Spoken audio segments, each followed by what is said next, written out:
우리는 지금 요한계시록에 나오는 7교회의 편지들을 읽고 있습니다.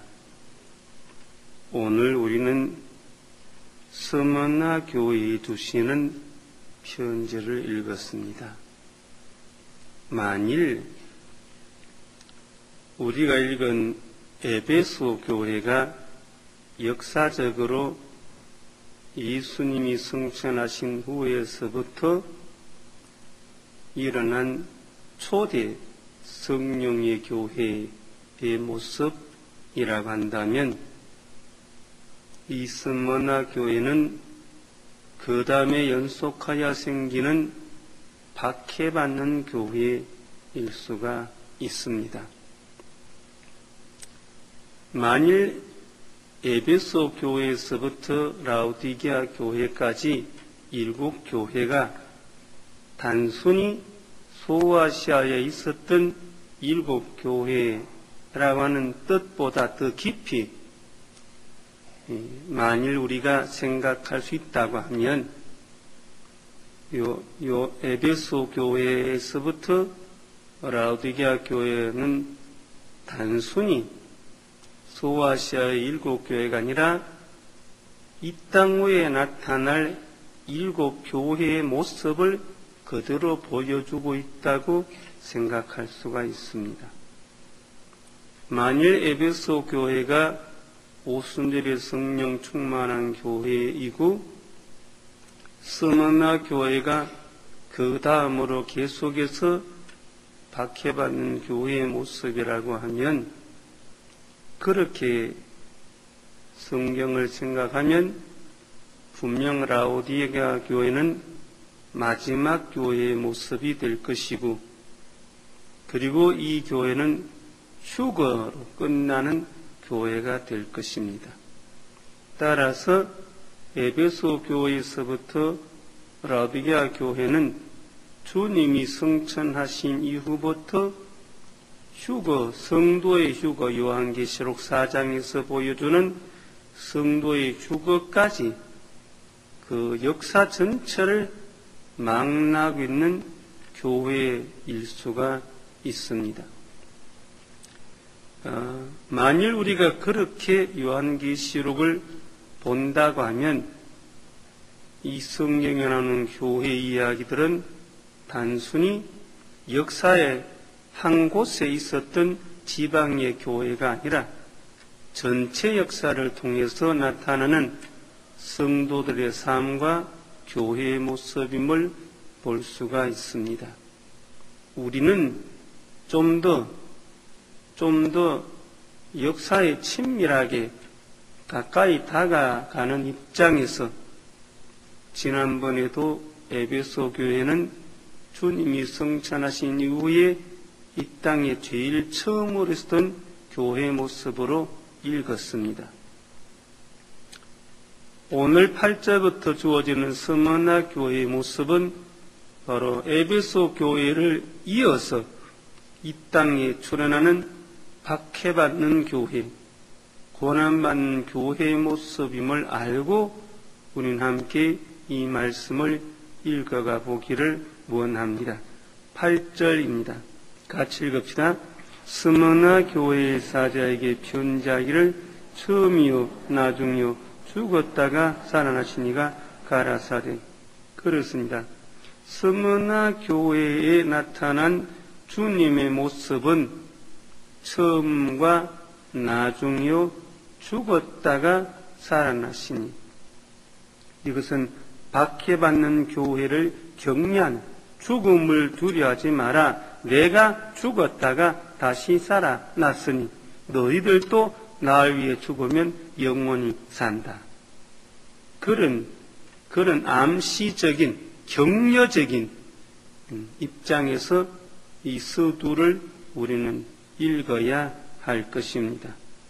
스무나 교회의 사자에게, 지역적으로 스무나 교회는 에베소에서 북쪽으로 56km 정도 떨어진 주전 300년에 알렉산더 대왕이 건설한 도시임을 알 수가 있습니다. 인구 한 20만에서 30만 도시로서 소아시아에서 그 당시로서는 가장 아름다운 도시였음을 알 수가 있습니다. 그런데 주후 178년에 지진으로 이 도시가 폐허화되어 버렸습니다. 그런데 그 후에 다시 이 도시가 재건되어져서 오늘날 역사 속에서는 터키의 이즈미르라고 하는 이즈미르 도시로 알려져 있습니다. 스머나의 뭐라고 하는 이 말은 요양이라는 뜻입니다. 그래서 스머나는 옛날부터 향료 수출 지역으로 각광을 받아왔습니다. 우리가 잘 아는 시인 호머가 이곳에서 태어나서 이곳에서 자랐음을 알 수가 있습니다. 학문의 중심지고 특별히 과학이 발달한 도시였습니다. 역사에 유명한 폴리캅 감독이 86세의 나이로 이곳에서 순교를 당했습니다. 예루살렘 멸망 이후로 많은 유대인들이 뿔뿔이 흩어졌는데 그 중에 절대수의 유대인들이 바로 이 스머나로 이주를 왔습니다. 이 스머나 교회가 박해를 받는 중요한 두 가지 요소가 있었는데 하나는 황제 숭배를 거부하는 것이요, 하나는 바로 그렇게 건너왔던 유대인들, 유대주의자들이 기독교를 박해하는 박해였습니다. 그래서 스머나 교회의 사람들은 이중적으로 박해를 받아야만 했습니다. 스머나 교회의 사자에게 편지하기를 처음이요 나중 역사를 홀로 주관하시는 주님의 능력의 손을 보여줍니다. 처음이요 나중, 이 말은 이미 요한계시록 1장 17절과 18절에서 우리가 읽은 말입니다. 그러나 이것은 요한계시록에서만 나오는 말은 아닙니다. 구약에서도 이미 그렇게 정리한 일이 있습니다. 이사야 44장 6절 같이 한번 읽어보죠. 이사야 44장 6절.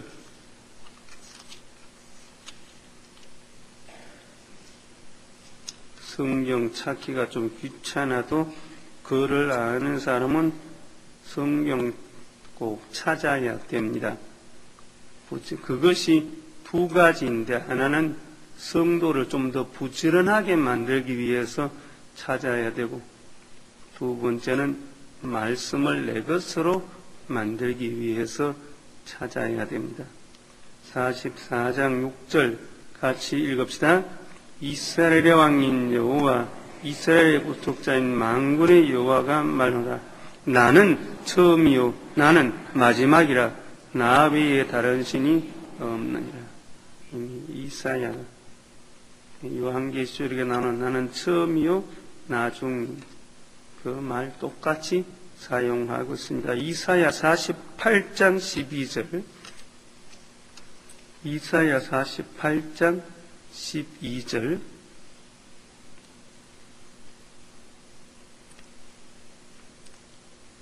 같이 읽읍시다. 야곱아, 나의 부른 이스라엘아, 나를 들으라.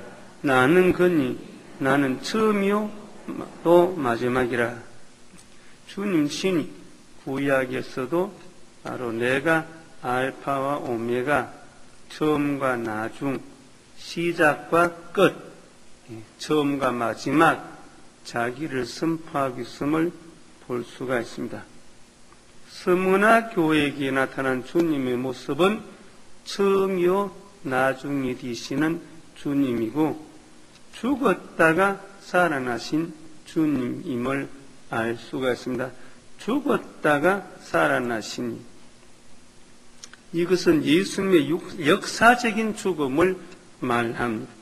그리고 역사적인 부활을 말합니다. 죽었다가 살아나신, 여기 부정과거 시제를 쓰고 있는데 이것은 바로 이례적으로 있었던 사건을 우리에게 보여줍니다. 예수님이 십자가에 돌아가신 것과 부활하신 것은 역사 속에 구체적으로 있었던 이례적인 사건입니다. 이것은 추상의 사상도 아니고 인간이 만들어낸 이야기도 아니고, 그리고 무슨 신적인 존재에 의해서 한번 있었던 기적적인 이야기가 결코 아닙니다. 우리와 똑같은 몸의 하나님의 아들 예수님이 우리 죄를 대신하여 십자가에 돌아가시고, 그리고 무덤에 묻히시고 사흘 만에 부활하시고 하늘으로서 전능하신 하나님 우편에 앉아 계시다가 거기서부터 산자와 죽은 자를 심판하라고 재림하실 날이 조만간 있게 될 줄로 믿습니다. 이것은 바로 역사적인 사건이고, 그 역사적인 사건의 신앙 고백이 바로 성도들의 신앙 고백. 이건 결코 입술의 신앙으로 끝나는 게 아니라 역사 속에 뿌리를 둔 신앙 고백임을 기억해야 됩니다. 우리 예수님 친히 자기를 소개하기를 나는 처음이고 마지막이다. 그리고 내가 죽었다가 살아난 자다. 그러므로 스무나 교회가 박해받는 교회의 기간을 지날 때 두려워 말아라. 걱정하지 말아라. 바로 내가 너와 함께한다. 나는 죽었다가 산 사람이고. 용기를 주신,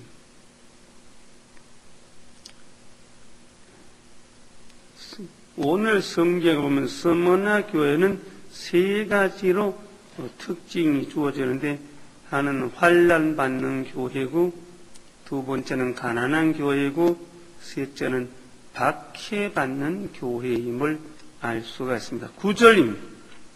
같이 읽읍시다. 내가 내 환난과 궁핍을 아니 실상은 내가 부유한 자니라. 자칭 유대인이라는 자들의 해방도 하나니 실상은 유대인이 아니요 사탄의 회라. 내가 내 환난과 궁핍을 안다. 나타난 모습으로 스무나 교회는 그 당시 환난받는 교회였습니다. 이 환난이라고 하는 말 드립시스라고 말하는데, 이 말은 헬라 말로 그대로하면 탈곡기라고. 여러분은 아마 말의 뜻을 들었을 텐데, 탈곡기라고 하는 뜻입니다. 거기서 압박당한다, 고통당한다, 그런 뜻이 만들어졌습니다. 탈곡기, 환난 그 자체가 탈곡기라고 하면 그건 우리에게 상당한 의미가 있습니다. 탈곡기는 우선 알곡을 떨어뜨리는 그런 역할을 합니다. 그건 견디기 어려운 고통이지만 그런 과정을 통해서 알곡은 모아집니다. 떨어지고 모아집니다. 성도가 세상을 살아갈 동안에 환난과 박해가 온, 힘들지만 그런 탈곡기의 과정을 통해서 알곡된 성도는 천국의 창고에 들어가게 될 줄로 믿습니다. 그런데 예수 믿으면서 그런 어려움조차도 피해보고 살아보겠다고 하는 것은 너무 예수 믿는 걸 좀 날라리로 만드는 그런 신앙일 수가 있습니다. 오늘 많은 그리스도인은 어려움은 피하고 축복은 혼자 받고, 세상은 마음껏 즐기고 예수 좀 편안하게 믿어보면 좋겠다, 그런 장사 속셈의 그리스도인들이 굉장히 많이 있는 건 사실입니다. 오늘 교회와 강단들이 축복을 강조하는 건 참 중요한 일이고 좋은 일입니다. 하나님이 복의 근원이니 하나님을 믿는 사람이 복을 받아야 하는 것은 100번 당연합니다.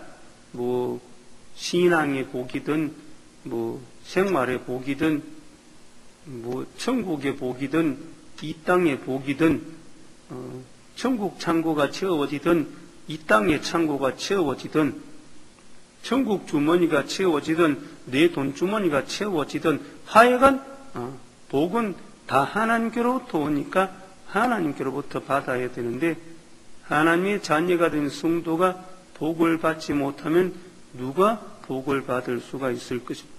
또 하나님께 만복의 근원 되시는 하나님께 복을 달라고 하지 않으면 누구 보고 복을 달라고 하겠느냐. 이건 마땅합니다. 근데 그 복 자체가 조금도 잘못된 건 아닙니다. 그런데 오늘 많은 그리스도인들이 이 복 때문에 복이 그만 신앙이 되어버린,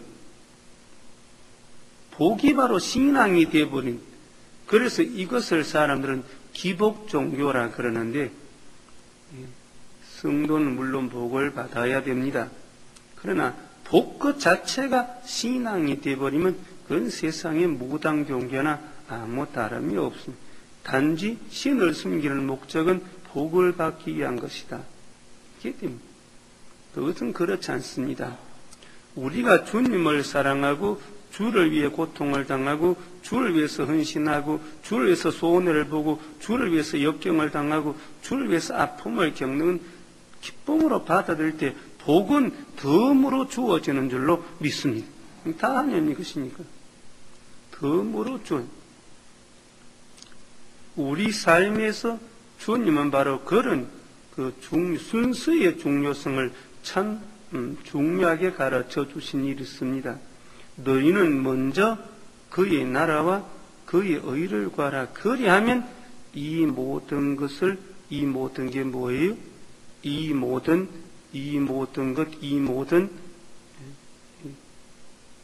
이는 성이고 모든은 이름.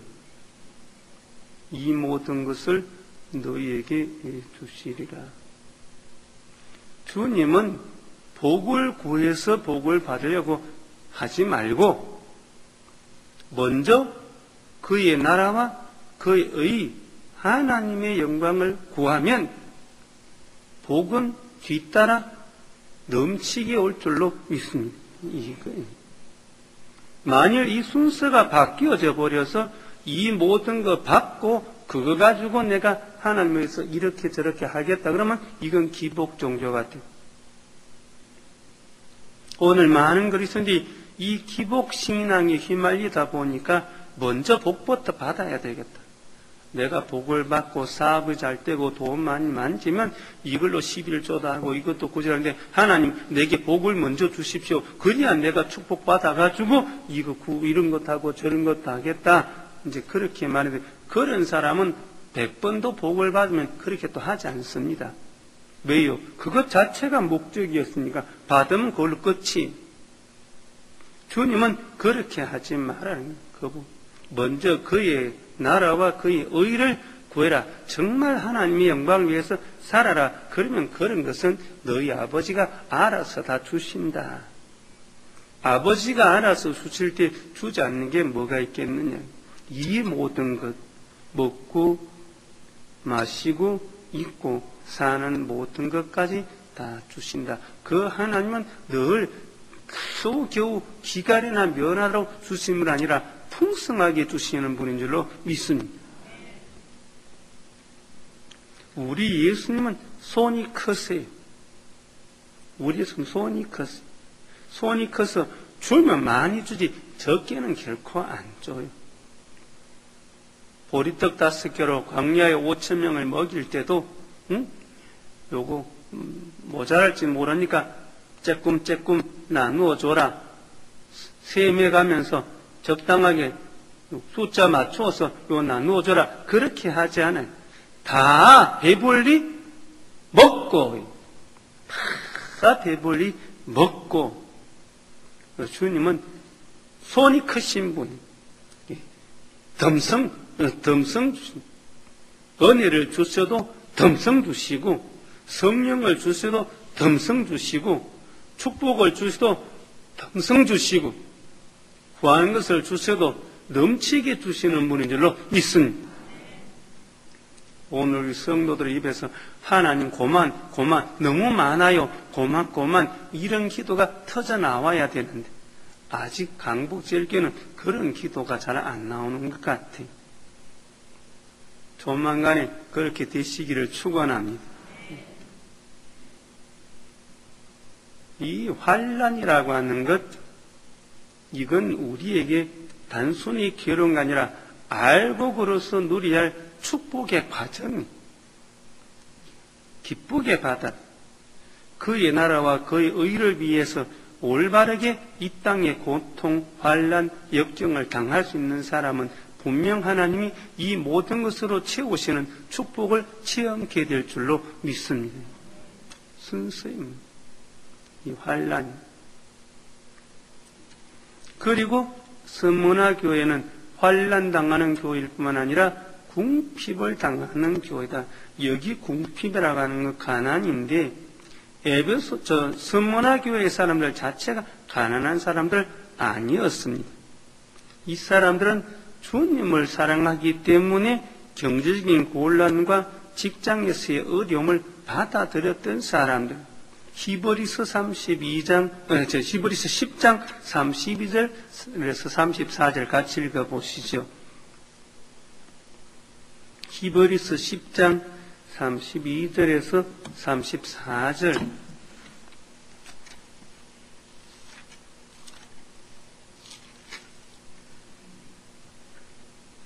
히브리서 10장 32절에서 34절 같이 읽어볼까요?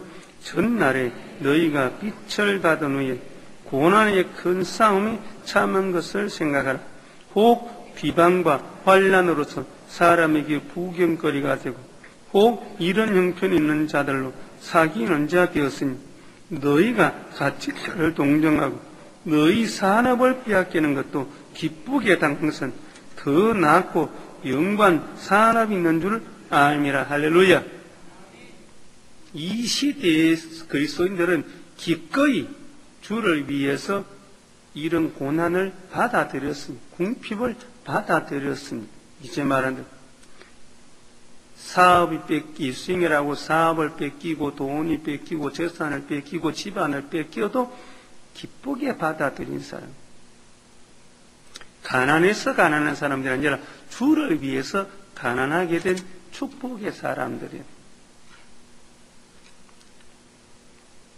그러므로 주님은 저들에게 내가 네 환난과 내 궁핍을 아는데 실상은 내가 부유한 자니라.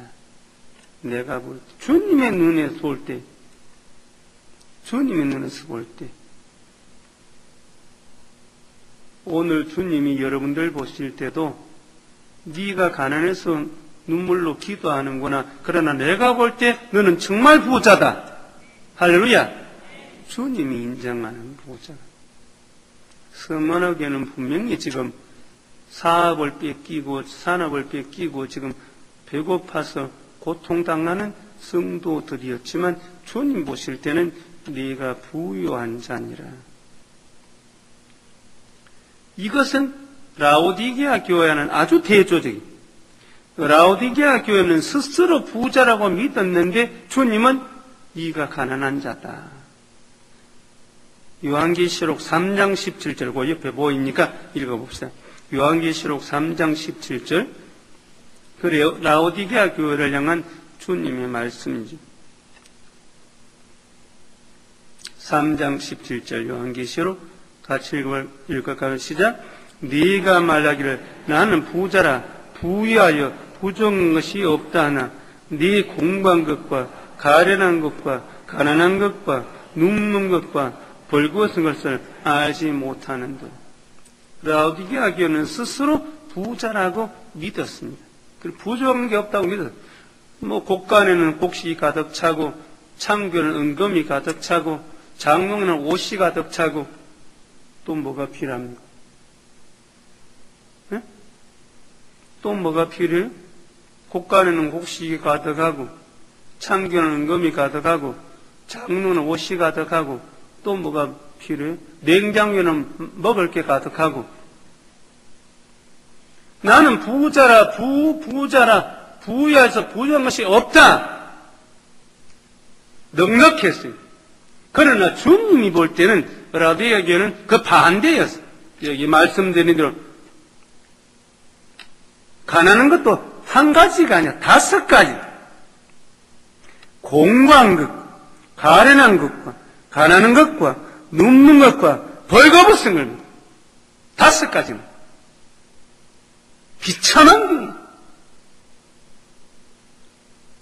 오늘 몇십만 원짜리 좋은 옷을 입고 그 위에다가 매끌매끌한 깃털 오바까지 입고 거기다가 또 찬바람이 들어가면 안 된다고 깃털 목도리까지 돌돌 말아 감고 그리고 에쿠스 자가용에 문까지 꼭꼭 달아 걸고 또 기타까지 틀고 따뜻하게 가도 주님이 볼 때는 저건 지금 얼어 죽고 있다. 벌거벗고 굶어 얼어 죽어가고 있다. 실제로 오늘 이 세대를 사는 사람 가운데 그런 사람이 없을까요? 세상에 남부럽지 않게 갖출 건 다 갖추고 정말 좋은 자가용 타고 길거리를 누우고 있으면서 그 마음은 지금 얼어 죽어가는 사람이 한두 사람이겠어요? 주님이 보실 때 성도님 우리 마음을 넉넉하게 하시는 주님을 감사하시기를 바랍니다. 가진 거는 없고 입을 거는 별로 없고 먹을 거 별로 없어도 내 마음을 따뜻하게 하고 뜨겁게 하고 넉넉하게 하고 주신 바를 감사하면서 만족하게 살아갈 수 있는 축복을 주신 걸 진정 감사할 줄 아는 성도가 되어야 될 줄로 믿습니다. 이게 정말 얼마나 중요하니? 우린 이걸 감사할 줄 모르는 어느 가난한 농부가 옆집 부잣집에 찾아 그 부잣집은 그나마만 그걸 아래층에 창고에 가득 장 그거 들여다보고 주인이 굉장히 좋아하는 가난한 농부가 찾아 주인님 나도 한 번만 보게 해 주십시오. 그걸 왜 보여줘? 그게 얼마나 귀중한 건데 내가 나도 하나 가져와 요거 하나 드릴 테니까 한 번만 보게 보모는 수준 근무 한번 보여주고 또 하나 또 생기니까 좋다고 한 번만 봐라 한 번만 그래서 한 번 딱 봐요. 나오면서 별거 아니네. 주인 네가 한번 보고 뭐가 별거 아니니? 당신이나 나나 보고 끝나면 나도 또 봤으니까 똑같지 뭐. 오늘 그런 가지고도 누리지 못하고 정말 아름답게 즐기지 못하는 인간들이 얼마나 많아. 가진 것 때문에도 고통을 겪는 사람들이 얼마나 많으냐. 주님이 보실 때 내가 볼 때 주님 보실 때 라오디게아 교회는 부족이 없다고 했지만 정말 비참한 서머나 교회는 실제로 어려움을 당했지만 주님 볼 때 네가 부유한 자니라. 주님 보실 때 부자로 인정받는 축복의 성도가 되어야 될 줄로 믿습니다. 그게 중요해요. 누가복음 12장 21절에 보면 주님 말씀 자기를 위하여 재물을 쌓아두고 하나님께 대하여 부요치 못한 자가 이와 같으니라. 먼저 하나님 앞에 부자가 되어야 해. 그러면 자손만대로 부자가 될 줄로 믿습니다. 하나님이 보기에 그는 이시니 우리 모두가 다 하나님 앞에서 부자로 인정받아야 됩니다. 디모데전서 6장 17절 18절. 디모데전서 6장 17절 18절. 디모데전서 6장 17절 18절. 같이 읽읍시다. 내가 이 시대의 부한 자들을 명하여 마음을 높이지 말고 정함이 없는 재물에 소망을 두지 말고 오직 우리에게 모든 것을 후히 주사 누리게 하시는 하나님께 둡니다. 선한 일을 행하고 선한 사업에 부하고 나눠주기를 좋아하는 동정하는 자가 되게 하라.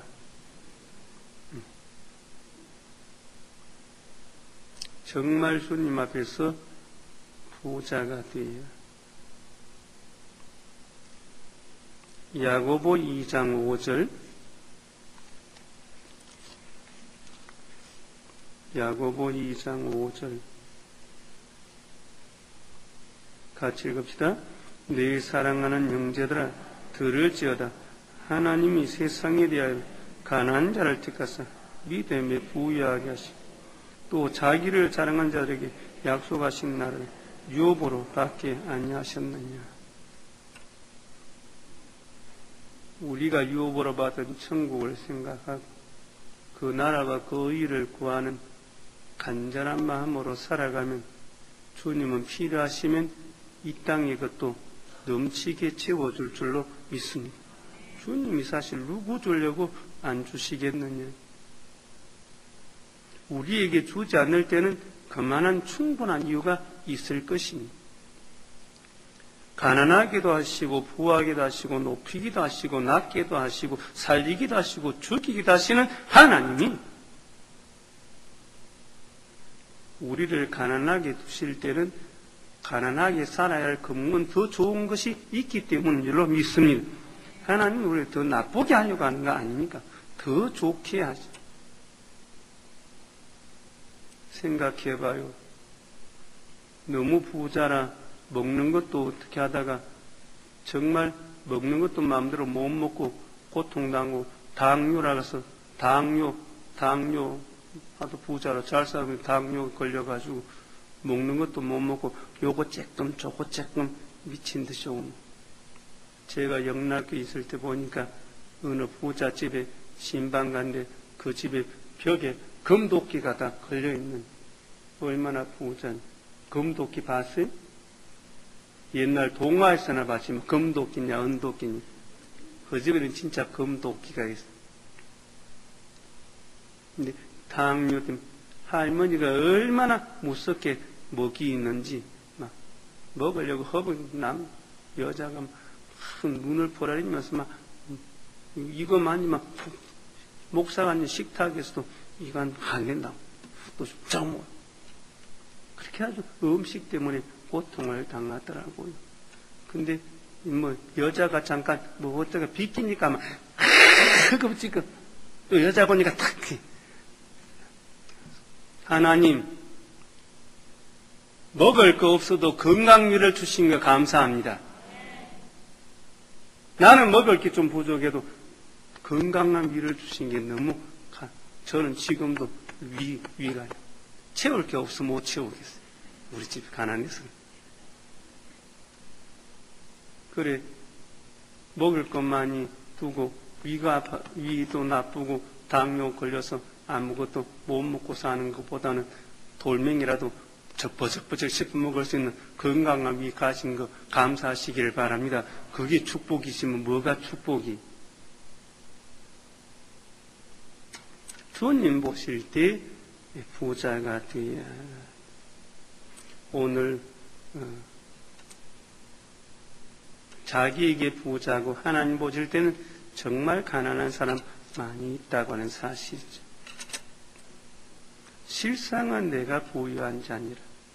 자칭 유대인이라 하는 자들의 회방도 안 오니 말씀드린 대로 스머나에는 유대인들이 많이 이주해서 살았습니다. 근데 이 유대인들이 바로 교회 밖에 앞장을 섰습니다. 1만 데나리온을 그 당시 황제 숭배자들에게 바치고 발정 기급으로 내어놓고는 아주 자기 때가 만난 것처럼 그리스도인들을 박해했습니다. 그러므로 주님은 자칭 유대인이라는 자들의 회방하니 실상은 유대인이 아니요 사탄이요, 저들 하나님의 백성이라고 하나님의 나라를 위해서 기독교인들을 박해한다고 핑계댔지만 주님 볼 때 그건 사탄의 회였다.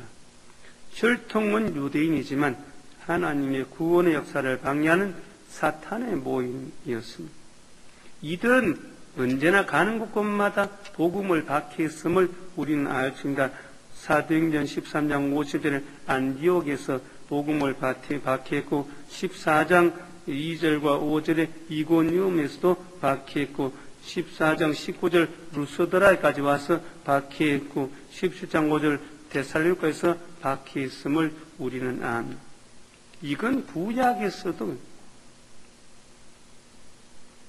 우리 하나님이 12정탐군들이 가나안 땅을 정탐하고 돌아와서 보고했을 때 사람들이 원망하면서 하나님께 대들었다. 그 원망하는 무리들, 그러니까 사탄의 회들.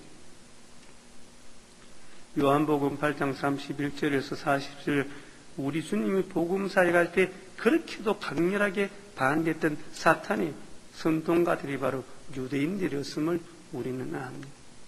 이들은 남의 나라까지 와서 목숨을 유지하면서도 기독교를 복음을 박해했습니다. 주님은 저들을 사탄의 회라. 그런데 놀랍게도 오늘 교회 구석구석에도 바로 이런 사탄의 회가 있다고 하는 사실. 교회 안에서 떼거리 지어서 땡 집단을 만들고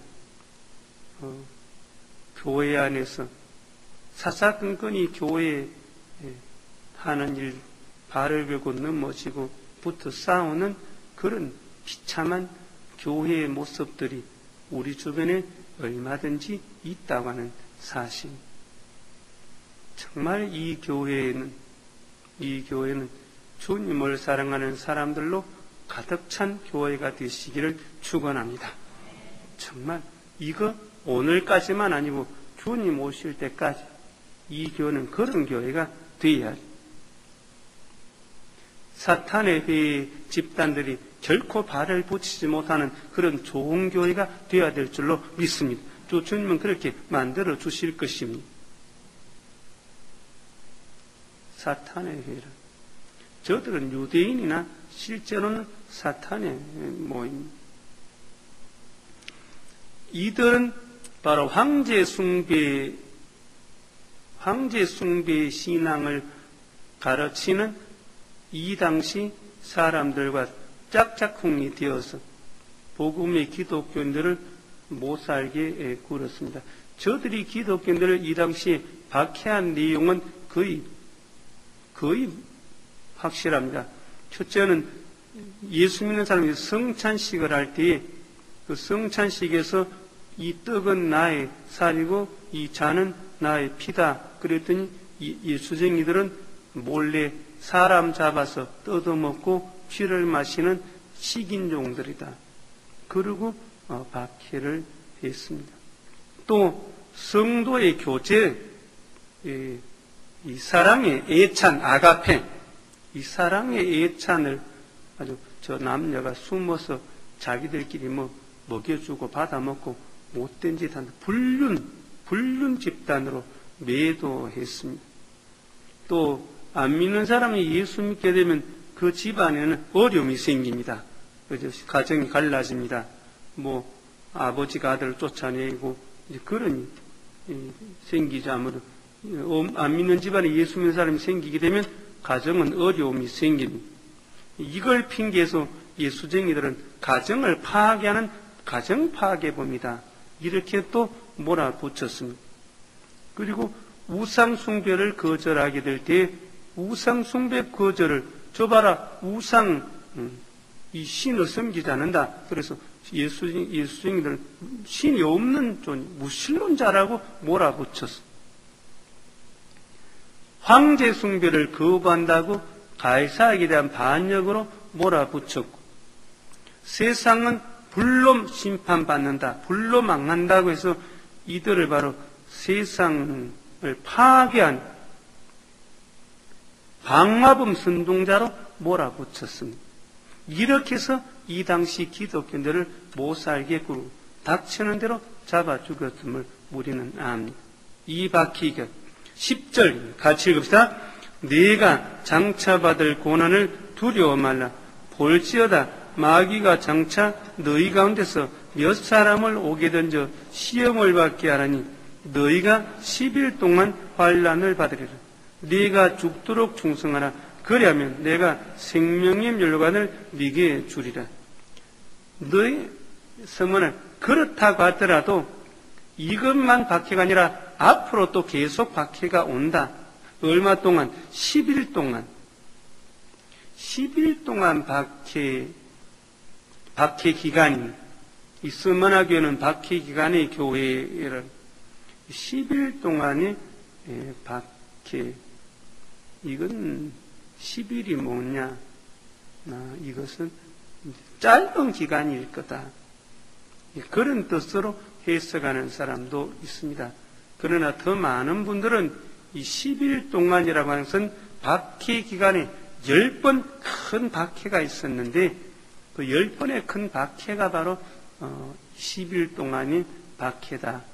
네로 황제에서부터, 네로 황제는 우리가 네로 주 54년에서 68년까지 있었던 황제인데 우리가 자 네로 황제 때 쿠오바디스 도민의 주님 어디로 가십니까?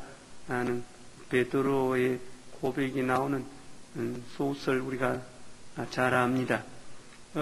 박해 때 쓰여진 소설인데 이 네로 황제의 박해에서부터 출발해서 10번의 큰 박해가 있었습니다. 그래서 사람들은 그 10일 동안은 바로 이런 박해를 의미한다. 이 기간 동안 스머나 교회가 박해 시기의 교회라고 한다면 네로 황제 때부터 네로 황제의 박해, 도미시아누스의 박해가 오고 트라이아누스 박해가 오고 하드리아누스 박해가 오고 우리가 아는 명상의 황제 마르쿠스 아우렐리우스 같은 사람도 아주 끔찍하게 기독교를 박해했던 사람. 어떤 사람들은 그렇게도 고상한 철인의 황제가 어떻게 복음을 그렇게 잔인하게 박해했을까 믿어지지 않는다고 말하기를 좋아합니다. 어쨌든 그 마르쿠스 아우렐리우스 박해 있고 세베루스 황제 때 박해가 있었고 막시무스 황제 때 박해가 있었고 데기우스 황제 때 박해가 있었고 발레리아누스 황제가 박해가 있었고 마지막으로 갈레리우스 292년에서 311년에 갈리루스 황제 박해 10번의 10황제 이 기간 동안에 250년의 기간 동안 10번의 큰 박해가 있었다. 이게 바로 10일간의 박해가 아닌가 그렇게 해석하는 사람도 있습니다. 어쨌든 주님 네가 장차 받을 고난을 두려워 말라. 장차 너희 가운데 저 사람을 오게 던져 시험을 받게 하려니 너희가 10일 동안 환난을 받으리라. 앞으로 10번에 거쳐서 큰 박해를 받게 될 것이다. 스머나교는 그런 박해 기간을 거쳐가게 될 것이다. 그러나 그 박해 기간을 거쳐서 알곡은 알곡으로 남게 될 것이고 쭉정이는 다 사라지게 될 것입니다. 그래서 그것이 바로 환난 목적이 될 것입니다. 주님은 저들에게 네가 죽도록 충성하라. 그리하면 내가 생명의 멸관을 네게 주리라. 그러니 살 생각하지 말고 아예 죽을 각오하고 충성해라.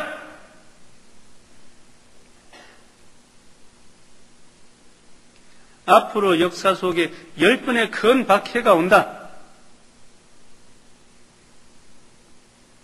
그러나 내가 너에게 말한다.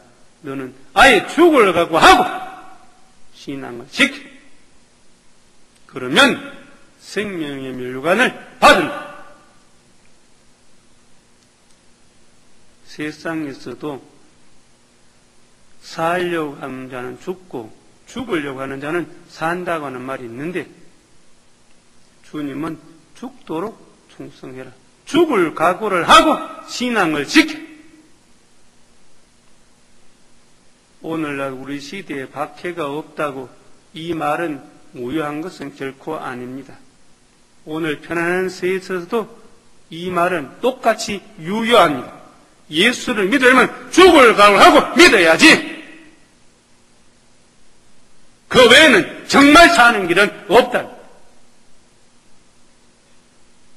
오늘도 신앙을 지키고 바로 살기 원하는 사람은 죽을 각오로 그 신앙을 지켜야지. 적당하게 신앙을 지킬 수는 없다. 십자가나 형틀에서 죽는 것만이 순교는 아닙니다. 오늘 그리스도인들은 예수 믿다가 그대로 죽으면 산 제물이, 산 순교. 이 산 순교, 그리스도인이 이 세상을 살아가는 게 자체가 산 순교. 박해 때 사람들은 죽은 순교. 박해가 없는 시대의 성도는 산 순교를 다 같은 순교자의 대열에서 죽을 각오를 하고 신앙을 지켜라. 그런 자면 생명의 멸관을 얻게 된다. 내가 죽도록 충성하라.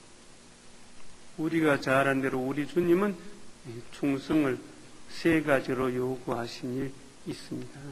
작은 일에 충성해라. 누가복음 16장 10절. 작은 일에 충성되지 않은 큰 일에도 충성되고 작은 일에 불의하지 않은 큰 일에도 불의한 작은 일에 충성. 교회에 와서 휴지 하나를 줍고 커피 잔을 하나 옮겨주고 식당에서 밥그릇 하나 옮겨주는 이 작은 일에 충성. 그래야 큰 일을 맡겨준다. 고린도전서 4장 2절엔 맡은 일에 충성해라. 맡겨진 일, 그것이 어떤 일이든 맡겨진 일에 충성해라. 이것은 교회의 직분만을 의미하는 거 아닙니다. 오늘 그리스도인들이 자기에게 맡겨진 영혼을 위한 일에 충성스럽게 감당하는 자세가 필요한 성경을 읽고 기도를 하고 말씀대로 살고 그리고 그리스도를 증거하는 이 생명의 축 네 가지 각자에게 맡긴 이거 좀 충성스럽게 감당해야 돼. 금년도 벌써 2달째 지금 흘러가고 있는데 자기 나이만큼 성경 읽기 위해서 우리는 성경을 얼마나 읽었던가, 얼마나 말씀을 묵상하는 일에 충성스러웠던가. 최소한 1년에 4번은 읽자, 1년에 2번 읽자 그랬다고 하면 1년에 2번 읽기로 작정했으면 하루에 10페이지 읽었다고 하면 지금쯤은 2월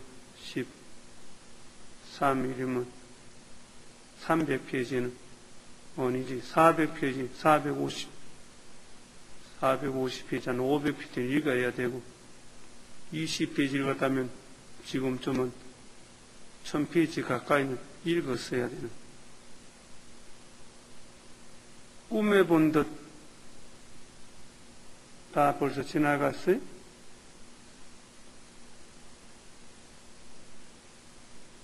이건 산순교자의 길을 걸어가는, 날마다 자기 삶에 충성한 이것이 바로 산순교자의 길을 걸어가는 거 아니에요.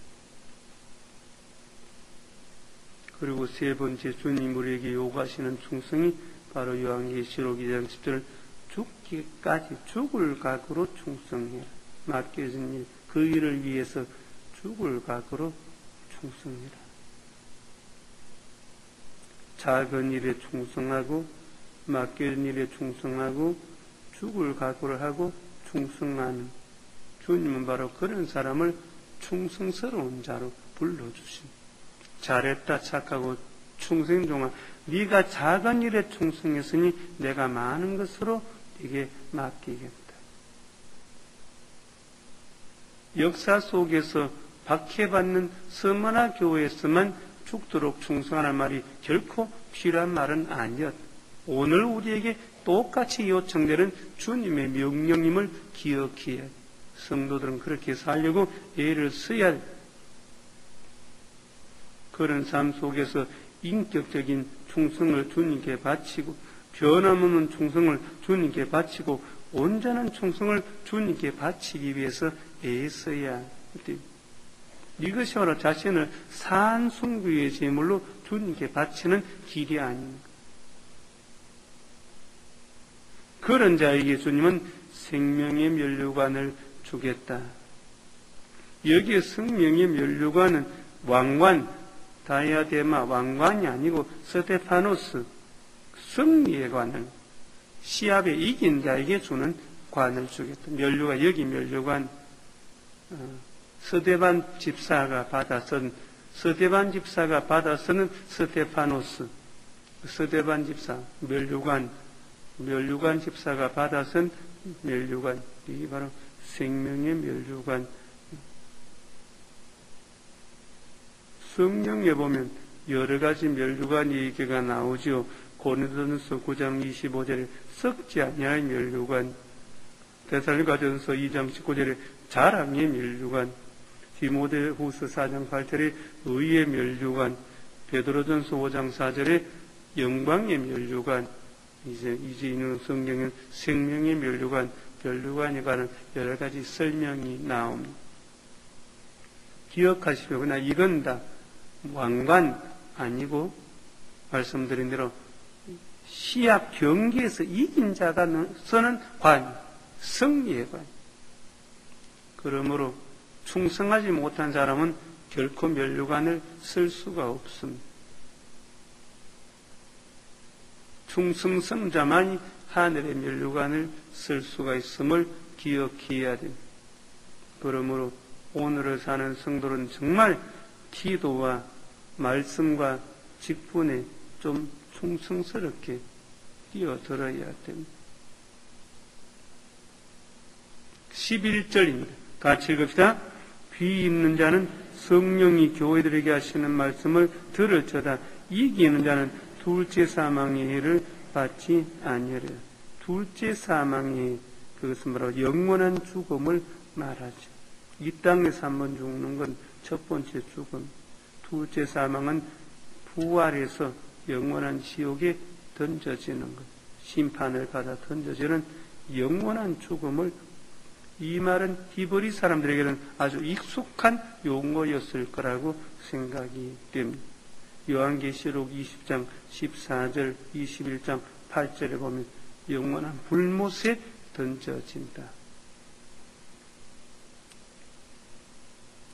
이 해를 받지 아니하리라. 성도님들, 분명 서머나 교회는 역사 속에서 박해받는 교회였습니다. 박해 시기를 겪어가는 교회였습니다. 주님은 저들에게 고난을 두려워하지 말라. 도리어 죽을 각오하고 충성을 해라. 그러면 내가 생명의 면류관을 주겠다. 주님의 그 약속 기억하셔야 됩니다. 예수 믿고 신앙으로 사는 데는 예나 지금이나 박해에 있던 시대든 없던 시대든 이제 말씀드린 대로 환난과 공고와 박해가 따라오게 돼 있습니다. 예수 믿는 사람이 일루로 박해를 찾아다니지 않는다고 해도 박해는 예수 믿는 성도를 향해 언제나 밀려오게 돼 있습니다.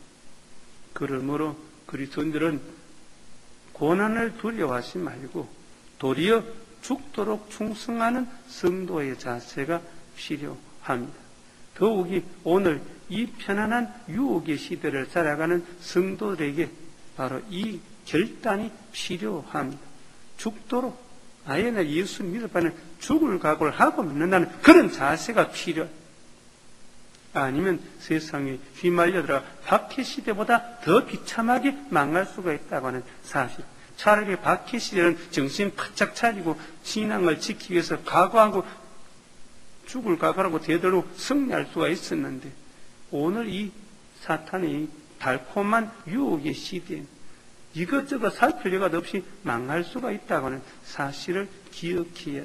그러므로 박해 시대의 성도보다 더 충성스럽게 죽을 각오로 주님께 매달리는 자세가 필요한, 기도하는 것과 말씀 읽는 것과 순종하는 것과 증거하는 것, 내 생활 속에 정말 매달려 사탄으로 하여금 공격할 틈을 주지 않아요.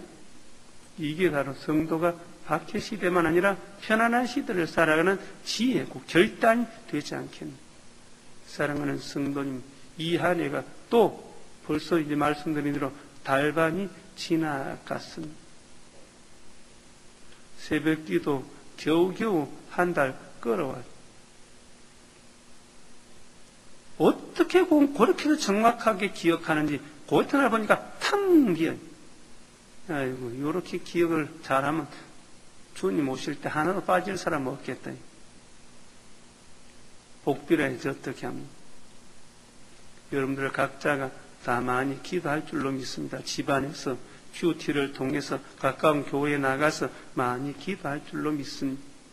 그러나 오늘 이 시대에 성도가 참으로 사는 길이 무엇인가? 무엇으로 살 수 있는가? 죽을 각오하고 신앙을 지키는 것만이 성도가 사는 유일한 길인 줄로 믿습니다. 우리가 믿는 예수 편안하게 믿어볼 수는 결코 없습니다. 어쩌면 박해 시대보다 더 힘들게 신앙을 지키는 길만이 참 사는 길인 줄로 믿습니다. 우리 모두가 다 이 신앙 이렇게 놀라운 축복으로 받았는데 이 신앙 지키기 위해서 정말 죽을 각오로 충성하는 축복의 성도가 되어 주님 앞에서 누구보다 아름답게 생명의 멸류관을 받아서는 감격의 성도가 되시기를 축원합니다. 기도하십시다. 우리 한 6, 7분 동안 정말 내게 주어진 이 신앙을 위해서 정말 죽을 각오로 충성하며 살아갈 수 있는 성도가 되게 해 주십시오. 기어코 주님 앞에 생명의 멸류관을 받아서는 축복의 성도가 되게 해 주십시오. 그리고 내 자신과 가정의 기도의 제목들, 그리고 고통당하는 이웃들, 교회, 또 전도해야 될 이웃들 위해서 함께 한 6, 7분 동안 기도할 수 있기를 바랍니다. 같이 기도하십시다. 할렐루야. 아버지 하나님, 정말 우리는 언제나 응답합니다. 아버지는 어떻게 없는가 해야 될 줄 알면서 하지 못하고, 정말 바라서 살고, 정말 승리를 하면 승리 못하고, 정말 세상의 이유. 아버지 하나님, 박해의 시기를 살아가는 주님의 사랑하는 스머나 교인들에게 고난을 두려워하지 말라고 말씀하시고, 도리어 죽도록 충성하는 삶을 살아라고 명령하신 명령을 우리가 듣기를 원했습니다.